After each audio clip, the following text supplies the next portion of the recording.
Chairman, what's the latest intel on the downing of that Russian airliner? Well, I think the latest evidence we have is the black box recording itself, which indicates that there was an explosion on the aircraft. When you couple that with the satellite technology, this flash of heat on the airplane, the fact that ISIS has declared war on Russia, this was a Russian plane headed for Russia. In addition to the U.S. and U.K. intelligence that we've received, I think all indicators are pointing to the fact that this was ISIS putting a bomb on an airplane. So 1 week after this terrible incident, what do you think is the likelihood that it was a bomb, that it was a terror attack? Well, again, I have a high degree of confidence that it was. It's been my gut all along as we looked at the facts, the region itself, the fact that they want to hit the Russians. And I must say, Chris, this is a new chapter for ISIS.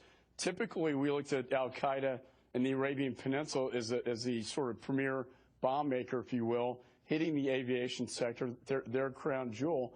But now you're looking at ISIS now putting bombs on airplanes, which concerns me greatly, not just for Russian airlines, Chris, but quite frankly, American-bound flights into the United States. And I will say this, if I could add, being at the Reagan Library, peace through strength is what Reagan talked about. When you project weakness throughout the world and you have a failed foreign policy, this is what you get. And now we have chaos in the Middle East. We have ISIS taking over Iraq, Syria, Northern Africa, Egypt.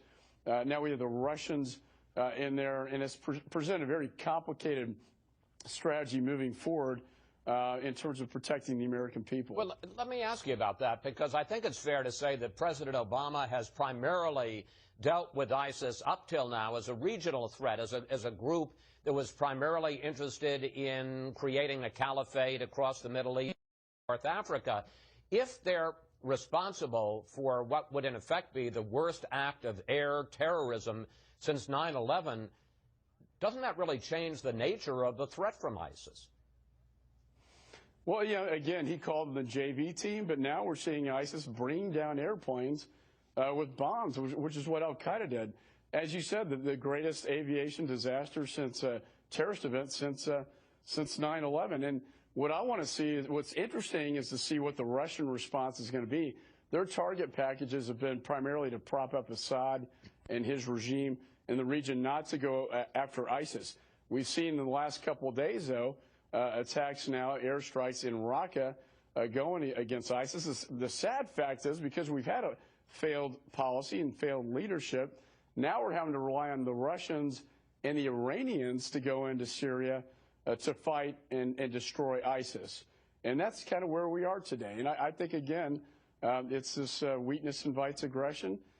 We have not handled this right. We haven't done anything. We haven't made any decisions in the region in terms of a strategy. And when you don't have a strategy, you fail. And I think we're seeing this unfold before our very eyes.